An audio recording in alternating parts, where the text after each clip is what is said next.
Bismillahirrahmanirrahim. Assalamualaikum warahmatullahi wabarakatuh. Alhamdulillah wa syukru ala ni'amillah wa ala alihi wa sahbihi wa mawalah. Para santri, insyaallah pada hari ini kita akan melanjutkan kembali untuk hanca ngaji kita, yaitu kitab At-Tibyan fi Adzabi Hamalatil Quran.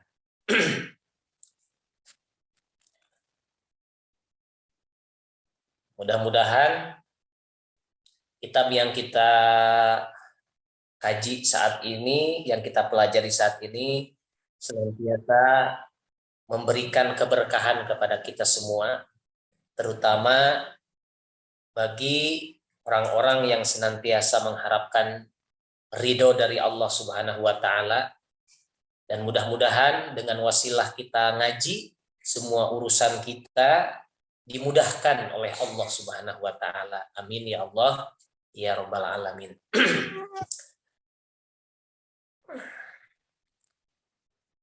Ala hadhihi niyah wa ala kulli niyatin salihah, khususon al-muallif Syekh al-Imam al-Alim al-Wara al-Zahid al-Dhabit Abu Zakaria Yahya Muhyiddin An-Nawawi.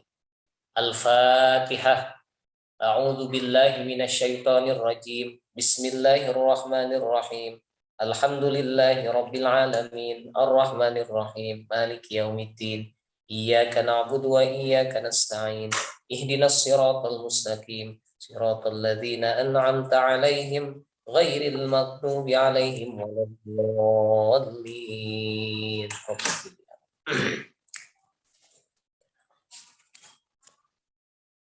Kamari teh bab 4 cepnya.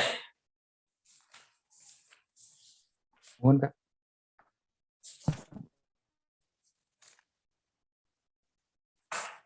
Paslun terus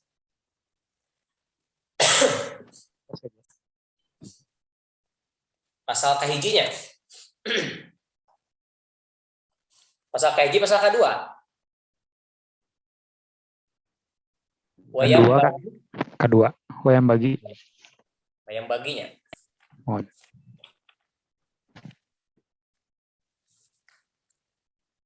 Bismillahirrahmanirrahim. Alhamdulillahirabbil alamin wassalatu wassalamu ala asrofil mursalin wa ala alihi wa ashabihi ajma'in.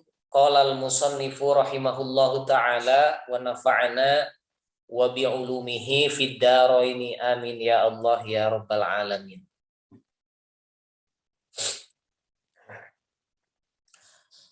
Paslun ieu hiji pasal wayam bagi alla yaksuda bihi tausilan tawasulan di dunia. Tausilan ya. Wayam bagi alla yaksuda bihi tausilan. Wayam bagi jeung perlu peryogi naon alla yaksuda yen ulah ngamaksud si jalma atanapi jalma anu diajar bihi kana eta maca Quran, bihi kana qiraatul Quran.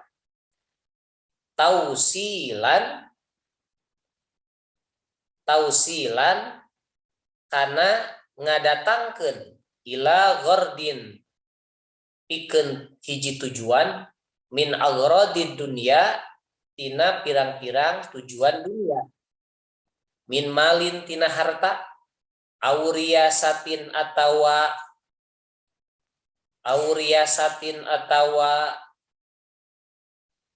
kapamimpinan, auriyasatin atawa jadi pamimpin, awijahatin atawa jabatan, pangkat atau jabatan, au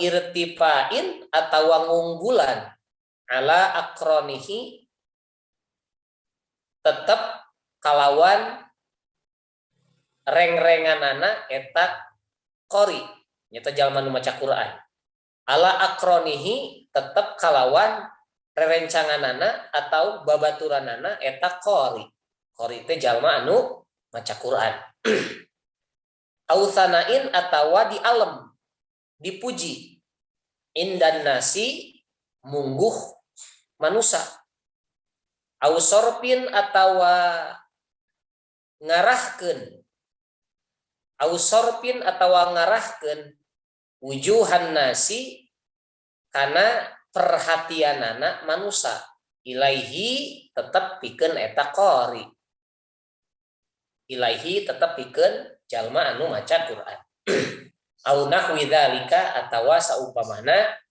perkara anu ditutur wala yashinu jeung ulah nyampurkeun saha al mukri'u jalma anu maca iqra'uhu kana bacaanana eta mukri bitomain kalawan toma nyaeta toma teh ngarep-ngarep nya bitomain kalawan toma atawa ngarep-ngarep fi rifkin dina ngalap untung yahsulu anu hasil lahu tetep pikeun eta qori lahu tetep pikeun eta mukri ya mukri mimba diman tetep dina satengahna jalma mimba diman tetap dina sebagian jalma yaqra'u anu maca alaihi tetap ka eta mukri sawaun kana sawaun sarua bae sawaun sarua wae kana kabuktian naon aribku ngalap untung malan kana harta au khidmatan atawa ngabdi wa in qalla jeung sanajan saeutik walau kana jeung sanajan aya walau kana jeung sanajan bukti atau aya ala su walau kana jeung sanajan bukti eta qori eta mukri ala suratil hadiyati tetep kalawan rupana hadiah tetap kalawan narima rupana hadiah allati laula anu henteu allati laula qiraatuhu anu henteu anu lamun henteu macana eta man eta mukri nya alaihi tetap kalawan oke allati laula qiraatuhu anu lamun henteu macana eta man alaihi tetap ka eta mukri gitu lamma ahdaha maka yakti mere hadiah ilaihi tetap ka eta qori jadi qori jeung mukri teh sami nya eta teh keneh gitu qori mukri gitu. Qala ngucap sa Allah Ta'ala man kana yuridu harsad dunya nu'tihi minha wa ma lahu fil akhirati min nasib man sing saha jalma kana anu aya eta man yuridu ngamaksud atau ngaharepkeun harsa dunia kana kauntungan dunia nutihi maka bakal ngadatangkeun Allah ka eta man minha tina eta harsa dunia wa ma lahu fil akhirati wa ma jeung henteu ta ieu makna manapi nya makna napi wa ma jeung henteu lahu tetap ka eta man fil akhirati di akhirat min nasib tetap kalawan bagian Kita bagian pahala. Waqala jeung ngucap saha Allah Ta'ala man kana yuridul ajila ta'ajjalna lahu fiha ma nasya'u liman nurid. Man sing saha jalma kana anu kabuktian eta man yuridu ngarepkeun eta man al ajilata kana gancang-gancangna urusan dunia, ajalna maka bakal ngagancangkeun Allah ka eta jalma. Lahu ajalna maka bakal ngagancangkeun Allah lahu pikeun eta jalma fiha dina ajilah. Ma kana perkara nasya'u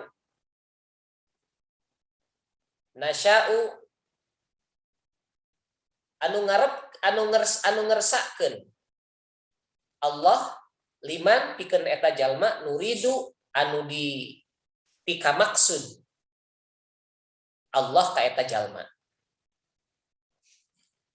Al-Isra surat Al-Isra ayat 18. Segitulah we nya. Baik para santri, kita akan melanjutkan untuk pasal kedua, yaitu bab keempat ya. Bab keempat ini tentang fi adabi muallimil Quran wa muta'allimihi. Adab tentang ya orang yang membaca Quran, ya orang yang membaca Quran, orang yang belajar Quran dan orang yang membacakan Quran. Jadi orang yang belajar dan orang yang menyampaikan. Jadi guru dan murid gitu ya. Itu. Nah, di pertemuan sebelumnya sudah disampaikan bahwasanya bagaimana seorang qori itu orang yang membaca, mukri orang yang membaca, tapi kalau qori itu lebih kepada orang yang belajar membaca, kalau mukri orang yang membacakan. Jadi lebih kepada guru gitu ya, guru yang mengajarkan. Nah, sudah disampaikan bahwa di dalam membaca itu yang harus dijadikan patokan yang pertama itu yaitu bagaimana seorang guru dan murid itu harus memiliki niat yang baik untuk mencari ridho Allah, ya. Yaitu caranya dengan cara menjadikan niat ya sebagai patokan utama ketika ingin mendapatkan ridho Allah.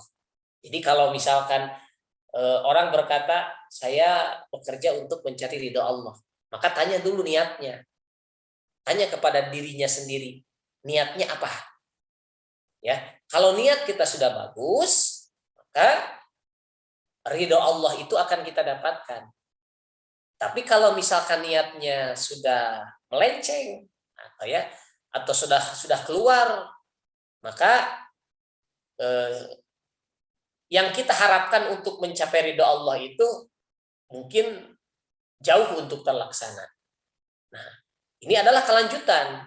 Pasal ini adalah kelanjutan dari bagaimana cara kita untuk mencapai ridho Allah dengan niat yang bagus agar kita mendapatkan posisi yang baik sebagai seorang murid, sebagai seorang pelajar yang belajar Al-Quran, dan sebagai seorang guru yang mengajarkan Al-Quran. Nah, karena babnya itu kan panjang, sudah disampaikan ya.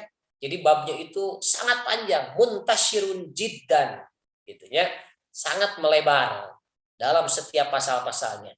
Tapi dalam setiap pasal itu ada hubungannya, ada keterkaitan antara pasal satu dengan pasal yang lain. Jadi kemungkinan pasal yang sudah disampaikan dibahas lagi, ya, ditaukidan deui, diperkuat lagi di pasal-pasal berikutnya, gitu ya. Nah, di sini dalam pasal ini dijelaskan oleh musannif bahwa wayam bagi Allah yaksuda bihi tausilan ila ghardin min aghradid dunya. Penting, perlu bagi seorang pelajar atau orang yang sedang belajar Al-Quran atau guru yang sedang mengajarkan Al-Quran, penting bahwasanya tidak memiliki maksud dan tujuan tertentu, bahkan mendatangkan tujuan tertentu untuk urusan dunia, untuk tujuan-tujuan dunia. Jadi seorang guru dan murid yang sedang belajar Al-Quran, yang sedang mendalami ilmu Al-Quran, ya, tidak boleh memiliki maksud dan tujuan untuk mengurusi urusan-urusan dunia. Itu bahkan mendatangkan urusan dunia. Itu. Karena kita belajar Al-Quran, orang yang belajar Al-Quran itu niatnya sudah diperbaiki di dalam di dalam bab awal itu harus karena Allah, gitu ya, dengan ikhlas yang sudah dibahas, ifradul haq, gitu ya, ngahususkan ke Allah, menghususkan kepada Allah. Tujuan saya hanya kepada Allah. Karena itu sudah dipelajari, karena itu sudah diketahui, maka jangan sampai ketika belajar Al-Quran itu dia mendatangkan satu tujuan atau mempunyai satu harapan, ya, dari kemewahan-kemewahan dari urusan-urusan dunia. Dari apa saja? Min malin, dari harta, auriyasatin atau kepemimpinan. Misalkan kita mau ngaji Quran, belajar Quran, ya. Seorang santri mau belajar Quran, seorang guru mau mengajarkan Al-Quran, niatnya supaya mendapatkan supaya mendapatkan uang, misalkan. Saya ngaji supaya saya dapat duit. Biasanya kalau misalkan saya ngaji terus saya dites oleh guru, misalkannya dites biasanya sok aya hadiah, gitu ya. Nah, itu tidak boleh. Atau guru juga sama, ketika mengajarkan Al-Quran, ya, kepada santrinya, maka tidak boleh mendatangkan tujuan-tujuan dunia, apalagi kaitannya dengan harta. Ya, saya ngajar kepada santri supaya saya dapat uang, supaya saya dapat gaji yang besar. Nah, itu tidak boleh, gitu ya, tidak boleh memiliki maksud itu. Auriyasatin atau ingin menjadi pemimpin. Jadi tujuan saya untuk mengajar santri itu supaya saya jadi pemimpin, supaya nanti saya kalau sudah bisa kepake, ya, oleh misalkan oleh pimpinan, saya bisa diangkat jadi wakil pimpinan, atau supaya saya bisa jadi guru teladan, atau misalkan kalau santri supaya saya bisa jadi bisa jadi orang yang paling tinggi di antara teman-teman saya. Nah, jadi ada urusan keduniaan, itu tidak boleh, gitu ya. Awi jahatin atau pangkat, jabatan. Jadi tidak boleh memiliki tujuan untuk mendapatkan jabatan. Ya. Uang, kepemimpin pengen mendapatkan jabatan, pengen mendapatkan pangkat, itu tidak boleh. Karena tujuannya ketika kita belajar Al-Quran, maka satu, tujuannya lillah, hanya karena Allah. Ikhlas hanya karena Allah. Untuk mencari ridho Allah. Gitu. Kemudian, au irtifa'in ala akronihi. Atau kita belajar Al-Quran ini supaya kita diangkat. Ya, diunggulkan oleh teman-teman kita. Jadi supaya teman-teman kita itu menganggap bahwa kita itu, wah, orang hebat. Wah, dia ahli Quran. Wah, dia orang yang sudah hafid. Wah, diangkat jempol terus. Nah, itu tujuan kita, supaya kita disegani, disanjung, gitu. Ya, supaya kita mengalahkan teman-teman yang lainnya. Nah, itu tidak boleh. Tidak boleh memiliki maksud itu. Karena secara tidak langsung apa yang akan kita dapatkan itu, ya, ketika kita ikhlas karena Allah, maka kemuliaan, sanjungan, pujian, bahkan pahala itu akan datang dengan sendiri. Jadi jangan kita yang mendatangkan. Jangan kita yang merencanakan atau berniat supaya dapat harta, supaya dapat pangkat, supaya dihormati, supaya dihargai. Jangan. Biarkan Allah yang akan memberikan itu. Kita mah fokus aja ngaji. Gitu. Saya ingin niat belajar Al-Quran, niat karena Allah. Itu saja. ya. Kemudian ausanain indanas, atau ingin dipuji di hadapan manusia, gitu ya. Nah, ausorpin wujuhan nas, atau kita selalu mengarahkan wajah kita, badan kita, supaya kita itu diperhatikan oleh manusia. Contoh misalkan urang keur maca Quran, keur ngapalkeun. Biasa ngapalkeun baca Quran biasa. Tapi karena misalkan aya nu ningali, ada orang yang melihat, wah suaranya ini kayaknya harus lebih kencang lagi supaya mereka tahu bahwa ada yang sedang ngaji, bacaannya bagus, kemudian hafalannya bagus. Jadi suarana ditarikeun. Terus batur teh ngadangu gitu, wah eta sahanya nu maca. Wah eta hebat eta bacana. Nah, itu tidak boleh gitu. Untuk mendapatkan itu. Ya, seperti biasa aja lah kita baca Quran seperti biasa. Gitu ya. Jadi jangan dibuat-buat gitu, dibuat-buat. Gitu. Ingin dipuji, ingin dilihat oleh orang ya. Bacaannya dibagus-baguskan atau misalkan tidak seperti biasanya. Biasanya kita ya membaca biasa sajalah gitu ya. Itu terlalu cari muka gitu. Ausorpin wujuhan naste mun bahasa ieu nama cari muka, carmuk gitu ya, mencari muka. Jadi kalau orang yang cari muka mah kan dia melakukan itu karena ada sesuatu. Bukan kebiasaan. Tapi ada sesuatu yang diharapkan. Kalau orang yang ikhlas mah mau ada orang, mau tidak ada orang gitu. Pasti mereka itu melakukan sesuai dengan yang sudah biasa gitu. Mau ada orang mau tidak gitu. Tapi kalau orang yang cari muka, yang tidak biasa dibiasakan gitu. Nah, itu ya. Maksudnya itu. Au nahwi dzalika atau sesuatu yang seumpama seperti yang disebutkan tadi, ya. Kemudian wala yashinu al-muqri'a iqra'uhu bitama'in. Jangan sampai seorang pelajar ya, guru dan murid yang sedang belajar Al-Quran itu mencampurkan atau mengotori. Di sini bisa diartikan mencampurkan atau menggabungkan, mengotori, mengkontaminasi. Ya. Sa'al mukri'i, orang yang membaca Quran itu iqra'uhu bitoma'in. Bacaannya itu dicampuri dengan sesuatu yang diharapkan, toma. Ya. Kalau saya baca Quran, kayaknya saya akan diberikan uang sekian.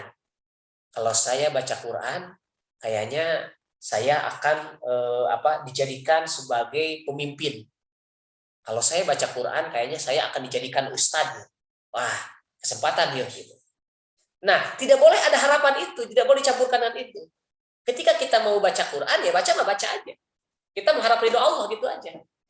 Masalah orang mau menilai kita baik atau bagaimana itu terserah Allah. Gitu. Yang penting tujuan kita, gitu ya, diluruskan dulu. Wala yashinu al-mukri'a iqra'uhu bitoma'in. Jangan dicampur bacaan-bacaan kita itu, bacaan Al-Quran yang kita baca itu dengan toma, mengharap sesuatu yang belum pasti, gitu ya. Mengharap sesuatu yang belum pasti kan ari tamama. Ari toma tekan sesuatu yang belum pasti. Buat teuing batur ngadangu naon teh ngadangu swanten urang keur maca Quran teh buar sepeun buan teu gitu.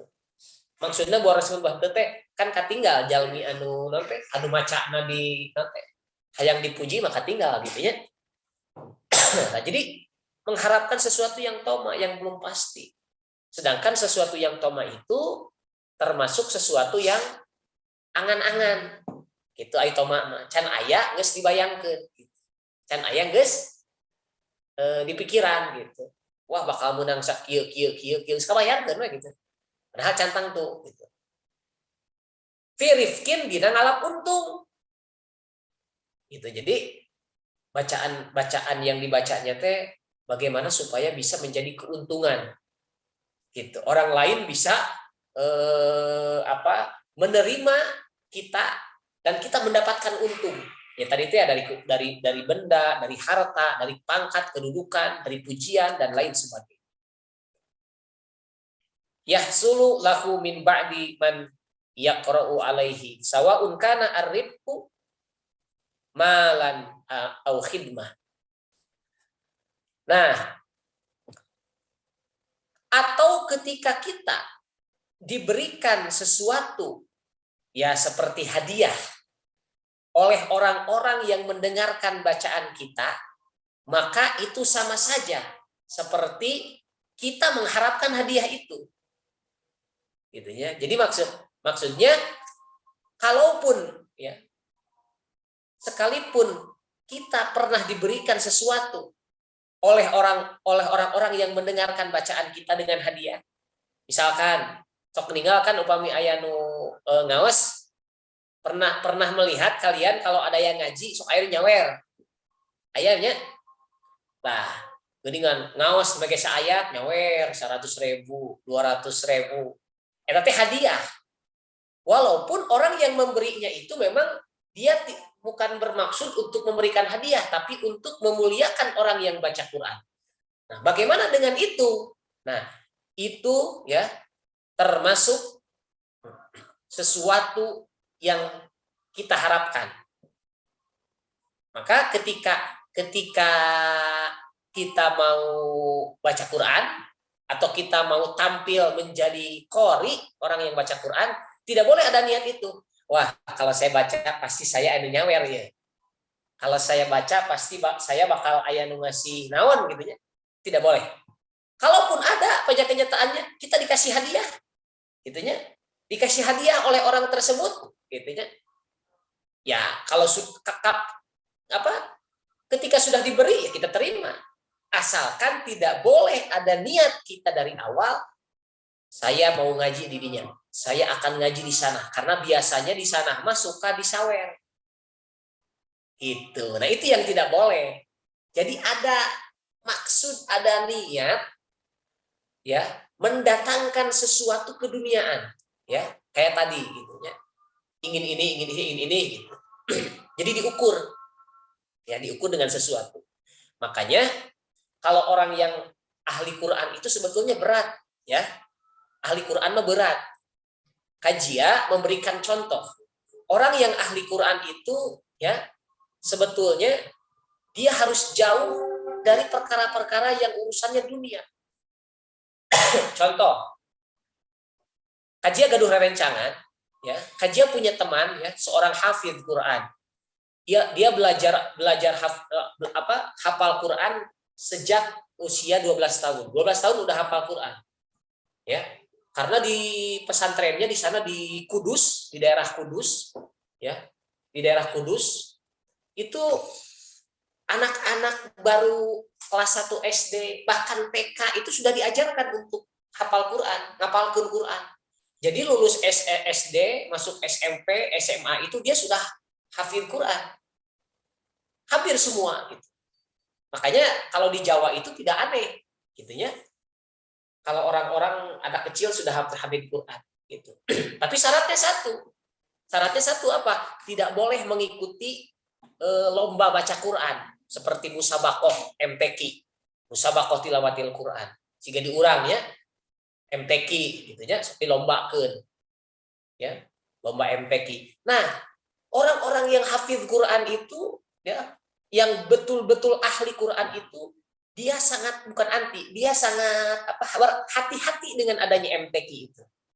Beda dengan orang yang memang dia hafal Quran, terus dia sering ikut MTQ, gitunya, sok ikut lomba, gitunya.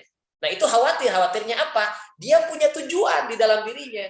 Saya mau hafal Quran, biar seperti teman saya yang suka ikut MTQ, ternyata uangnya banyak.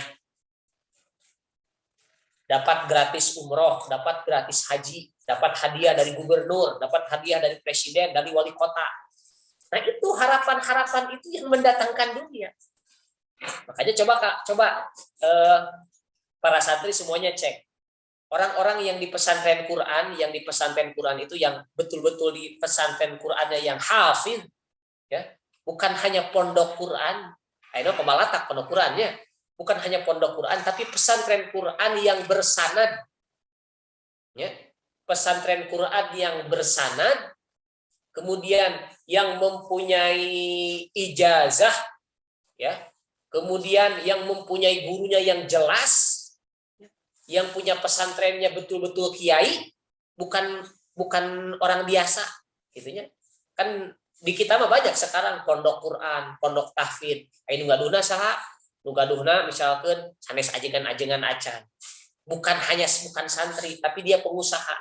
Pengusaha punya uang, bikin pondok pesantren, anu ngajarna batur. Gitu kan? Sekarang mah banyak pondok pesantren yang seperti itu.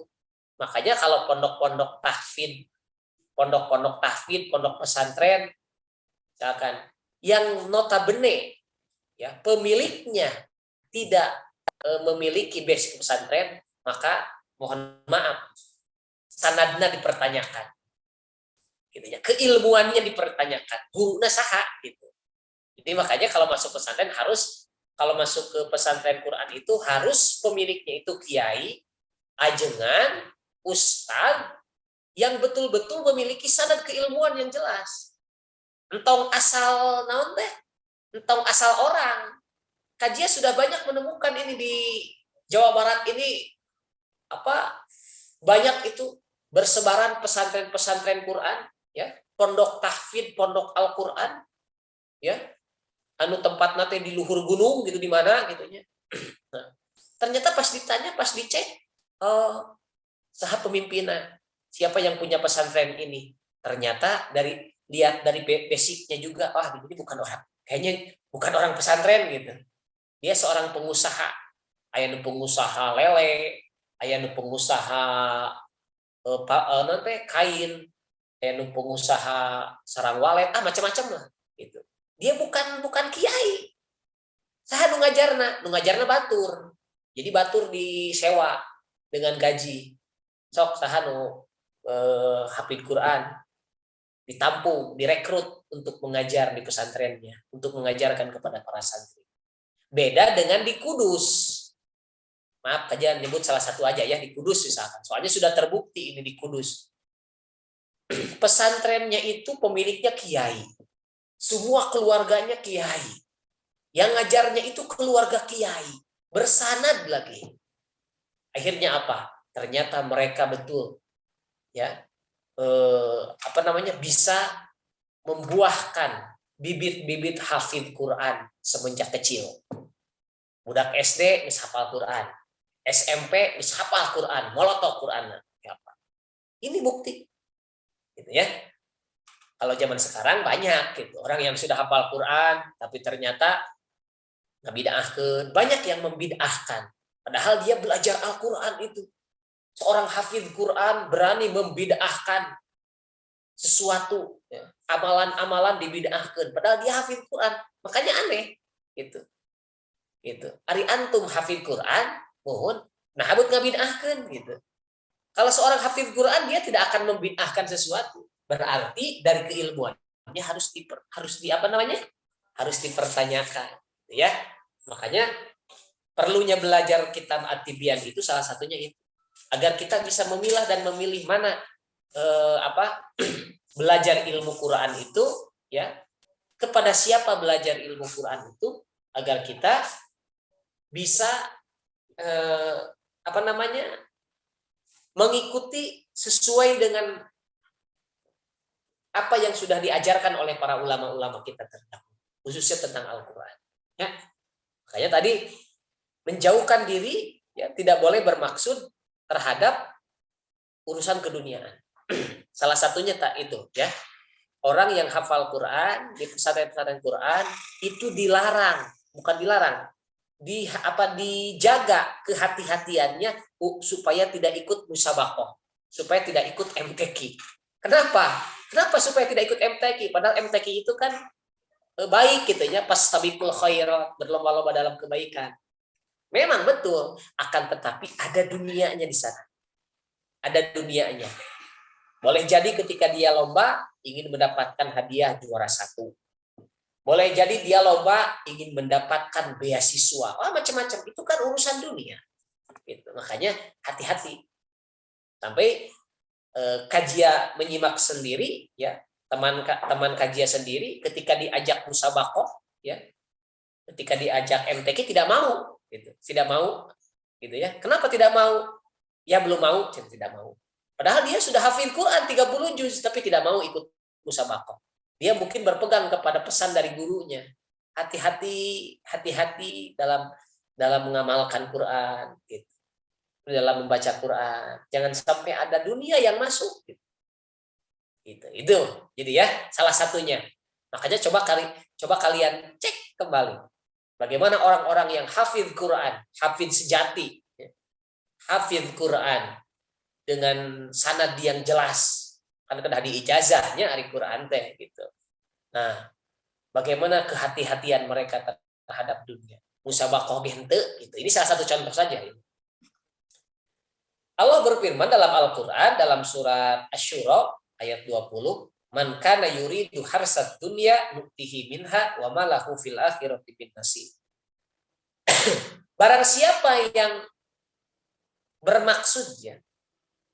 bermaksud untuk mencari keuntungan dunia, nu'tihi minha, maka Allah akan memberikan keuntungan itu langsung. Wa ma lahu fil akhirati min nasib. Akan tetapi dia tidak akan mendapatkan bagian dari akhir. Maksudnya orang yang mengharapkan keuntungan dunia, maka Allah akan berikan dunia itu. Ya. Tapi dia tidak akan mendapatkan keuntungan di akhirat. Kalau kita baca Quran, ya, yang kita baca ternyata tujuan kita baca Quran itu untuk mendapatkan sesuatu dari dunia. Untuk mendapatkan pujian, untuk mendapatkan perhatian, untuk mendapatkan kedudukan yang tinggi, maka itu yang akan didapatkan. Tapi pahala akhiratnya tidak akan dapat. Allah tidak akan mencatat pahala akhirat. Yang hanya didapatkan hanya itu saja. Saya baca Quran supaya saya dapat uang 1 miliar. Yang didapat cuma 1 M. Pahala akhiratnya tidak akan dapat. Itu maksudnya. Jadi orang yang ingin mendapatkan keuntungan akhirat, maka Allah akan berikan keuntungan. Orang yang menginginkan keuntungan dunia, maka Allah akan memberikan keuntungan dunia itu. Tapi dia tidak akan diberikan keuntungan akhirat. Hanya dunia saja.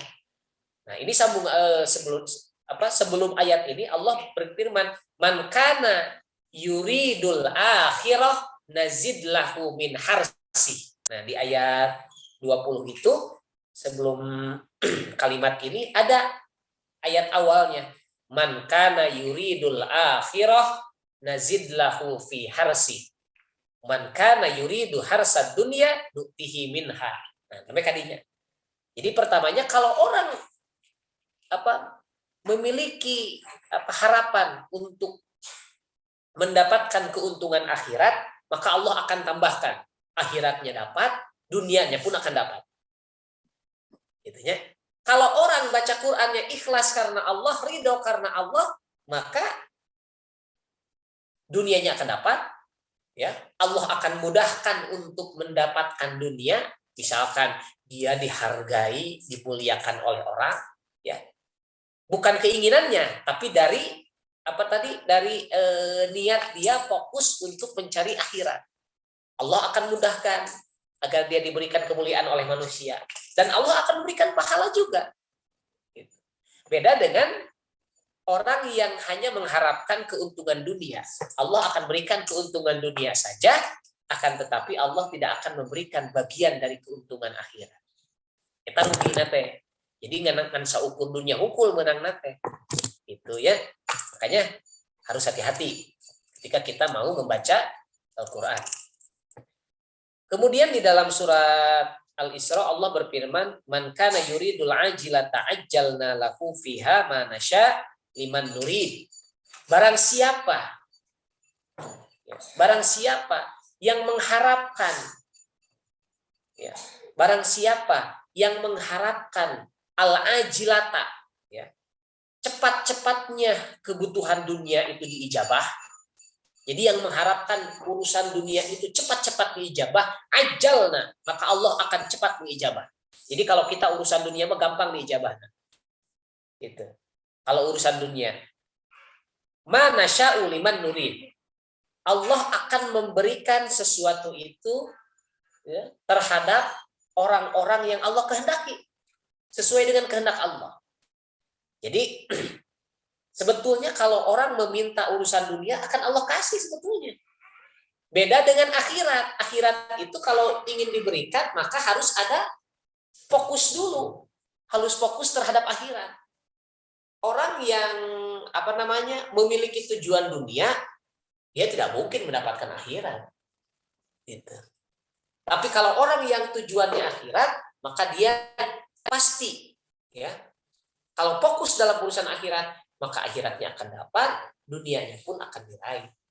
Makanya kemarin dari hadis yang pernah kajian sampaikan itu sambungkan. Bagusnya niat itu akan merubah. Bagusnya niat itu akan merubah. Bagaimana bagusnya niat itu akan merubah? Kita punya niat bagus, maka akan merubah, ya, merubah pahala yang ada, ya. Tadinya pahala dunia bisa jadi pahala akhirat, karena niatnya bagus, gitu ya. Seperti contoh orang yang kuli bangunan, orang yang pekerja jalanan, tapi karena dia niatnya bagus, saya niat ikhlas karena Allah. Muang ngegurutu, tidak akan kuku lutus, ya, kapanasan, kehujanan tidak akan kuku lutus, ikhlas karena Allah saya bekerja. Maka pekerjaan itu akan menambah pahala akhirat. Gitu. Karena bagusnya niat. Kemudian jeleknya niat juga akan menggeser posisi. Bagaimana orang yang jeleknya niatnya tidak baik. Ya, niatnya kurang bagus. Dia sedang bekerja dalam urusan akhirat, ya. Tapi ketika dia dalam urusan akhirat, misalkan dia dalam sholat, dia lagi sholat, tapi sholatnya itu ternyata dia tidak khusyuk, ada harapan-harapan lain, dia ingin dipuji oleh orang lain, ingin disebut orang soleh, maka pahala akhirat itu akan menjadi pahala dunia. Nah ini kembalikan ke yang tadi, orang yang fokus ya ingin mencari keuntungan akhirat, maka dua, nazid lahu, akan diberikan tambahan. Akhiratnya dapat, dunianya diraih. Tapi kalau orang yang hanya mengharapkan keuntungan dunia saja, maka dunianya silakan diberikan, tapi akhiratnya maaf tidak diberikan. Tidak akan mendapatkan bagian. Maka fokus ya dalam membaca, mengajarkan, dan belajar Al-Quran. Ini harus kuatkan dulu, disambungkan dengan pasal sebelum.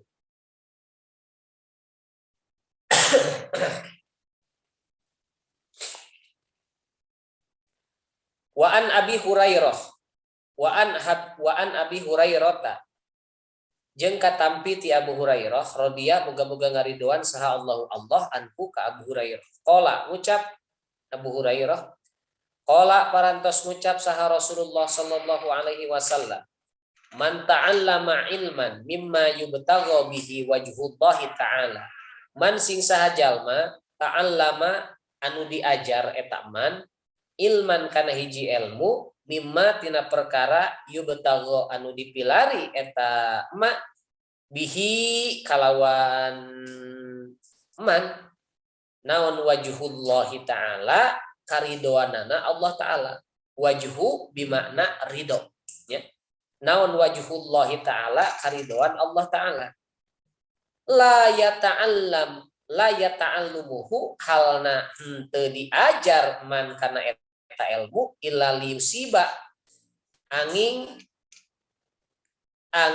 kalawan ngeunaan eta man bihi kana eta ilmu gorodon kana hiji tujuan min agrodid dunia tina pirang-pirang tujuanna dunia. Lam yajid mangka moal manggih eta man arfal jannati kana seungitna surga. Arfal jannati kana seungitna surga yaumal kiamati dina poe kiamat. Rawahu ngariwayatkeun kana ieu hadis saha Abu Daud Abu Daud, Imam Abu Daud bi isnad sahih kalawan diisnadkeun karena kitab sahih. Wa misluhu jeung contona eta hadis teh ahadisun tetap karena pirang-pirang hadis kasiratun anu seueur. Jadi hadisna ke bakal aya diungkap dibaca deui di pasal-pasal anu sanesna. Wa an Anasin jeung katampi ti Anas, wa Hudzaifah jeung ti Hudzaifah, wa Ka'ab bin Malik jeung ti Ka'ab bin Malik radhiyallahu anhum. Radhiya muga-muga ngaridoan saha Allah anhum ka Anas, Hudzaifah sareng Ka'ab bin Malik. Anna Rasulullah nya sanes Rasulullah. Ya, karena ia ada aya anna, berarti kapami aya anna berarti Rasulah. Anna Rasulullah saanyana Rasulullah sallallahu alaihi wasallam qala ngucap Rasulullah man talabal ilma liyumariya bihi sufaha au yukathira bihil ulama au yasrifa bihi wujuhan nas ilaihi falyatabawwa maq'adahu minan. Man sing saha jalma talaba anu neangan anu milari eta man al ilma kana ilmu liumaria kalawan liumaria karena tujuan ngadebat atau ngahujah bihi ku eta ilmu as-sufaha ka pirang-pirang jalma bodoh au yukathira atawa ngalobakeun eta man bihi kana ilmu al ulama kana pirang-pirang ulama au yasrifa atawa ngarahkeun man bihi kana eta bihi ku eta ilmu wujuhan nasa kana perhatianana manusia ilaihi tetap kalawan eta man falyatabawa maka bakal nempatan mak adahu kana tempatna eta man teh minan nari tetap kalawan neraka. Rawahu ngariwayatkeun kana ieu hadis saha at-Tirmizi Imam Tirmizi min riwayati Ka'ab bin Malik ti riwayatna Ka'ab bin Malik. Wa qala jeung ngucap eta Ka'ab bin Malik adkhalahullahu nar adkhalahu ngasupkeun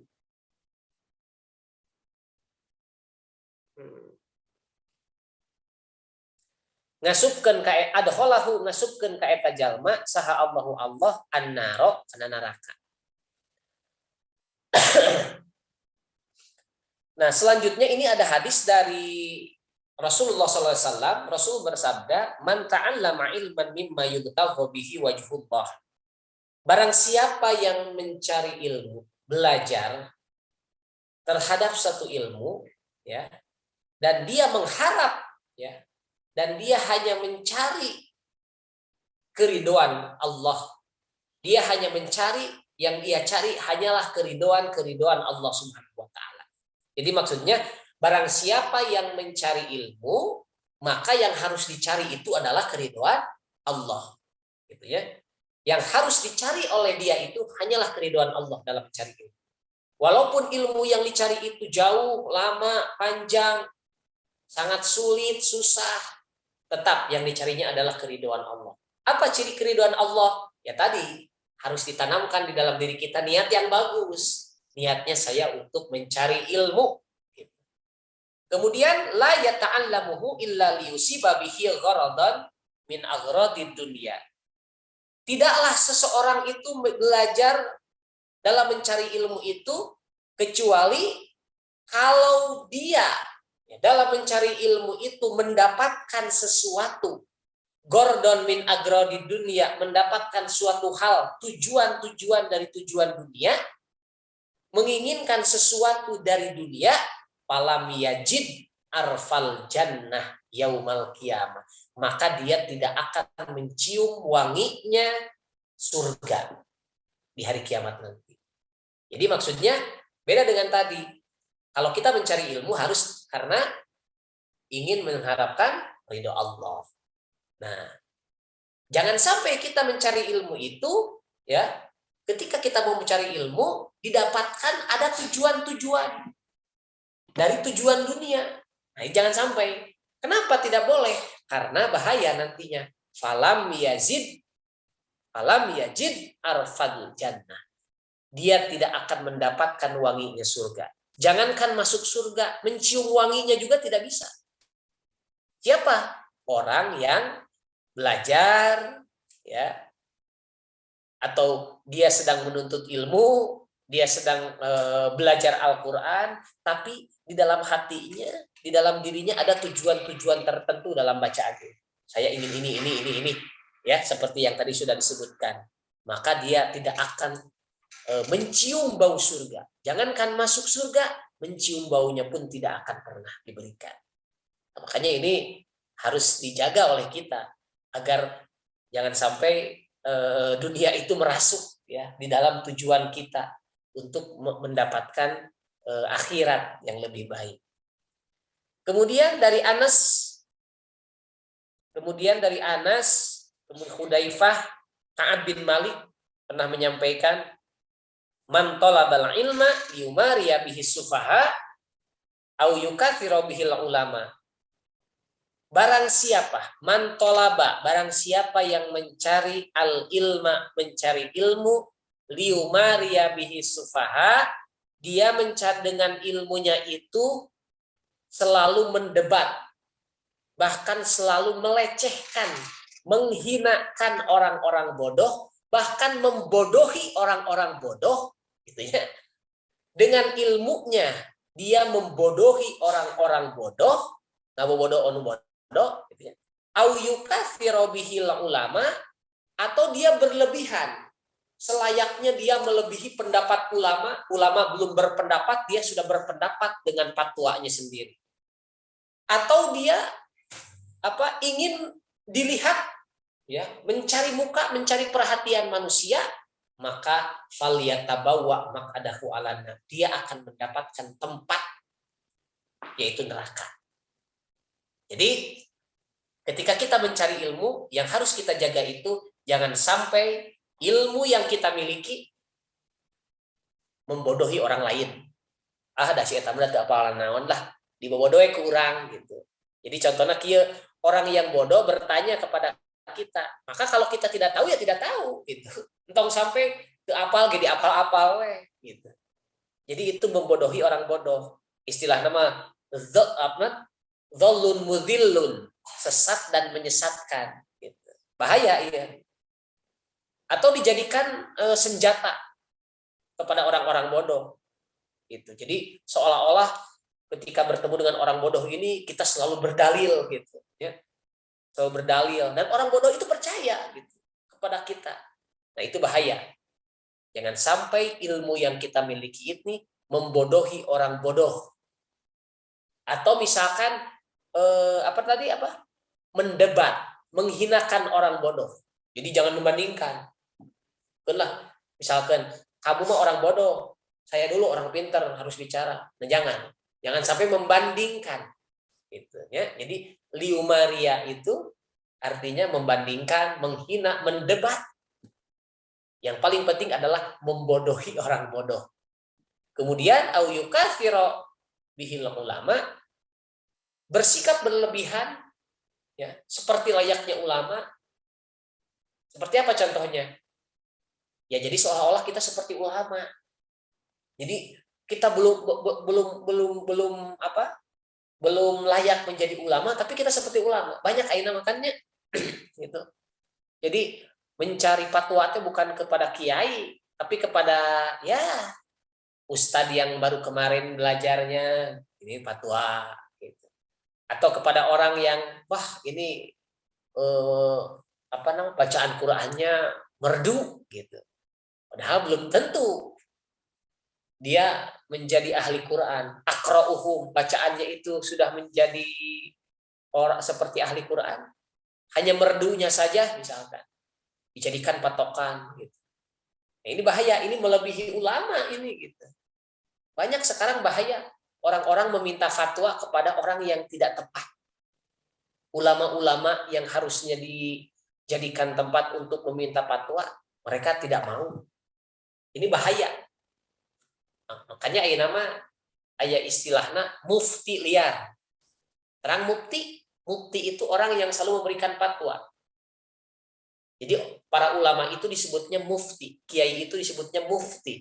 Mufti itu orang yang selalu memberikan fatwa. Jadi kalau ada apa-apa, ada gejolak di masyarakat, ada permasalahan di masyarakat, ya, maka ulama yang akan menjadi memberikan fatwanya, mufti, ya.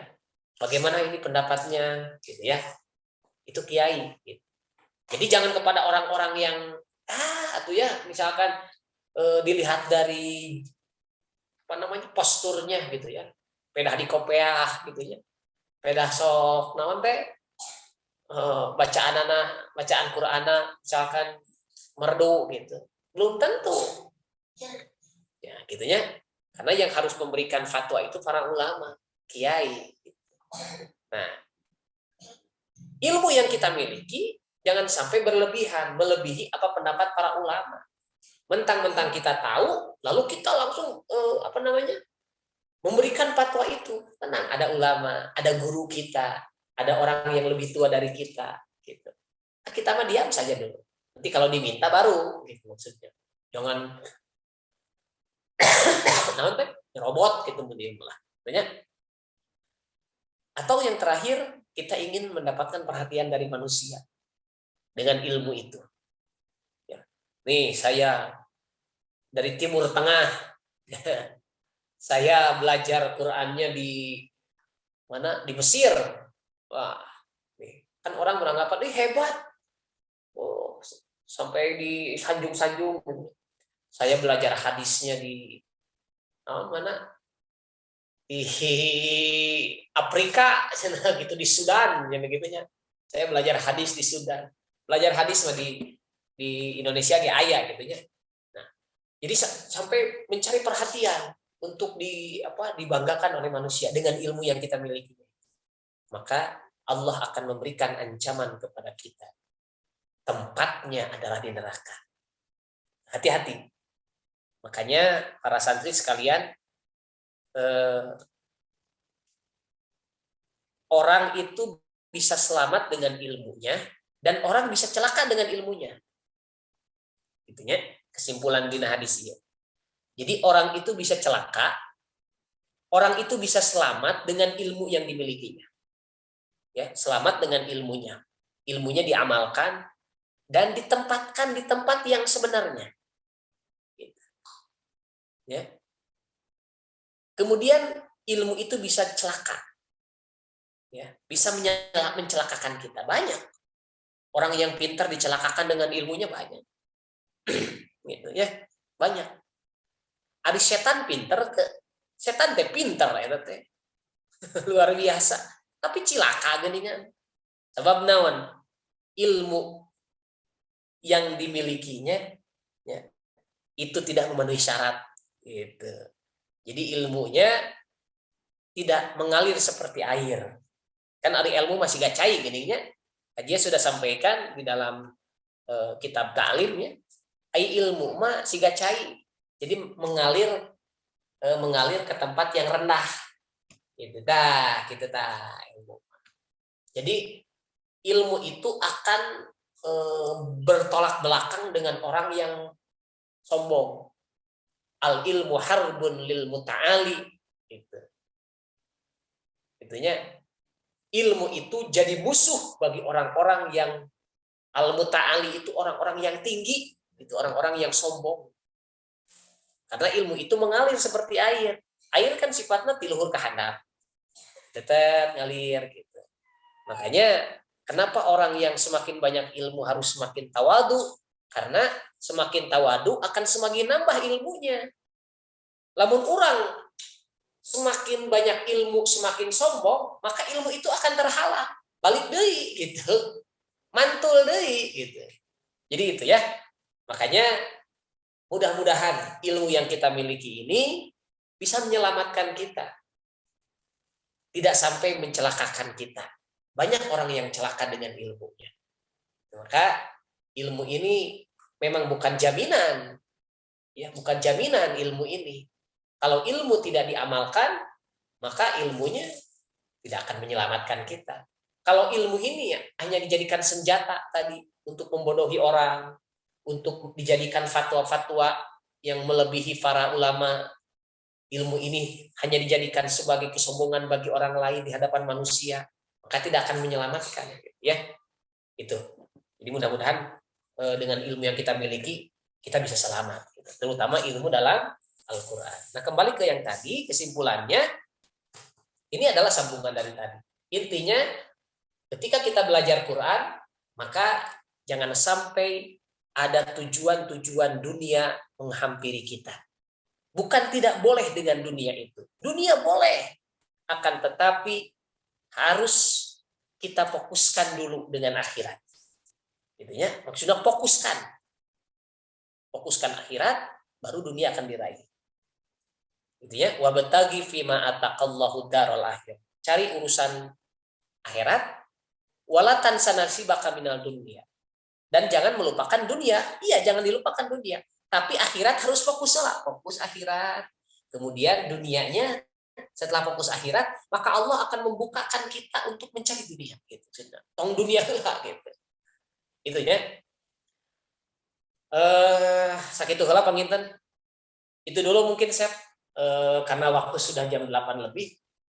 Barangkali ada yang mau ditanyakan, mangga silakan. Iya ya Kak. Boleh Tadi yang sambung narasi kemarin boleh.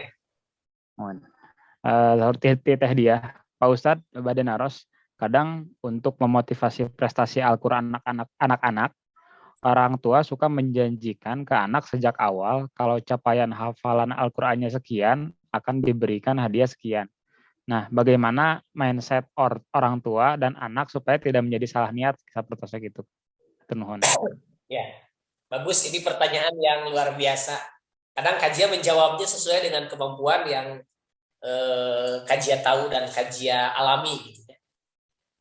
Ini pernah kajian alami sendiri. Ketika mengajarkan Al-Quran kepada anak-anak, kajian sebagai guru, ya guru ngaji yang memberikan pelajaran kepada anak itu. Dan di rumah orang tua menanamkan bekal yang sudah diberikan oleh gurunya kepada anak itu. Tapi beda. Aiku orang tua nama dikasih materi, hariku guru nama dikasih pahala. Gitu. Kadang kajian berbicara kepada anak ini, ya contoh ya.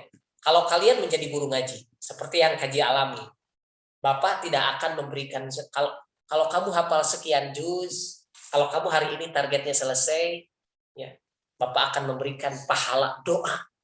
Bapak akan memberikan sesuatu harapan kepada Allah, mudah-mudahan kamu jadi anak yang soleh. Jadi hanya harapan doa, hanya memberikan hadiah doa. Walaupun anak bertanya, mana hadiahnya, mana pahalanya? Gitu. Kita jawab nanti. Tapi kalau orang tua langsung, nanti kamu dikasih makanan, langsung dikasih uang, betul. Ini uang jajan kamu karena kamu sudah ngapalin Quran sesuai target gitu. Nah, ini bagaimana dengan ini? Bukan tidak boleh. Nah, ini tolong dicatat dengan baik-baik. Dunia itu bukan tidak boleh, akan tetapi akhiratnya itu harus difokuskan. Bagus dan buruknya niat itu akan tergantung di sana. Tadi kan kalau kajian di awal-awal kan niat bagus dan niat buruk itu kan akan menggeserkan dunia jadi akhirat, akhirat jadi dunia. Gitu ya. Nah, bagaimana ini bisa sejalan kalau niatnya misalkan tidak ada bagusnya, tidak ada jeleknya. Jadi harus niat dulu diperbaiki. Makanya ketika menyampaikan kepada anak, mindsetnya, persepsinya tolong disamakan. Guru ngaji dengan orang tua di rumah. Gitu. Kaji selalu ngobrol dengan orang tua di rumah. Kalau misalkan orang tua memberi kan ada guru makan kan sabar jaman, hanya memberikan berapa jam pelajaran les misalkan privat ngaji hanya berapa jam. Orang tua yang lebih lama. Gitu. Nah, ini harus samila disamakan sama persepsi. Kita samakan, berikan pahala-pahala keakhiratan dulu. Pahala-pahala nanti akhirat dulu. Kalau kamu hafal ini, maka pahalanya ini. Kalau kamu misalkan menghafal baca satu huruf, pahalanya 10 dikalikan lagi dan dapat segini. Tapi pahalanya nanti gitu. Itu ditanamkan dulu, harus tanamkan. Berarti harus betul-betul dengan dengan keimanan. Tapi insya Allah kalau terus-menerus konsisten, istiqomah pasti akan terus berjalan. Kemudian setelah itu baru kita memberikan sesuatu kepada anak. Ya, boleh misalkan kamu sudah hafal tadi. Nih, mama atau ibu berikan hadiah nih, hadiahnya kue 1 dus gitu. Anak kan tidak tahu, oh ternyata dikasih. Nah, sebuah motivasi, nanti besok lagi akan seperti itu. Karena geningan dikasih bolu. Oh iya, saya mau ngapalin lagi. Soalnya kalau menghafal lagi, kalau belajar lagi nanti dikasih hadiah lagi sama Umi, sama Abi, sama Mama misalkan. Nah, tolong ditekankan di sini sama orang tua. Ini baru pahala dunia, tapi tetap kamu harus fokus. Harus tetap ditanamkan kepada anak-anak pahala akhirat. Untuk agar tidak menjadi utama ini. Agar tidak menjadi utama dunia itu gitu. Repot nantinya bagaimana? Kalau misalkan dia hafal Quran, kemudian dia berhasil belajar Al-Qur'annya, kemudian dia terus diberikan dunia, tapi dia tidak ditanamkan pahala-pahala akhirat, maka pahala akhiratnya tidak akan dapat. Ini kedepannya nanti dia tidak akan memiliki persepsi pahala akhirat itu seperti apa, tidak tahu, karena dia tidak pernah diberikan. Hanya yang tahu ketika saya belajar Al-Qur'an itu saya diberikan uang. Nah, itu. Ketika saya belajar Al-Qur'an, setelah itu saya diberikan hadiah kue. Nah, itu. Itu yang hanya yang tahunya. Gitu ya. Itu. Jadi itu Sep ya. Jadi dalam menanamkan persepsi kepada anak-anak itu ya, boleh menanamkan hadiah, reward, akan tetapi rewardnya berikan dulu tentang akhirat, tentang pahala akhirat, gitu. Agar pahala akhirat itu lebih diutamakan dulu. Nanti kesananya sisanya bisa mendapatkan dunia. Gitu. Jadi itu mungkin Sep.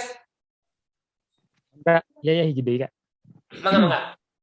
Kang Isan bade naros saurna punten teu tiasa dianmik nuju damel.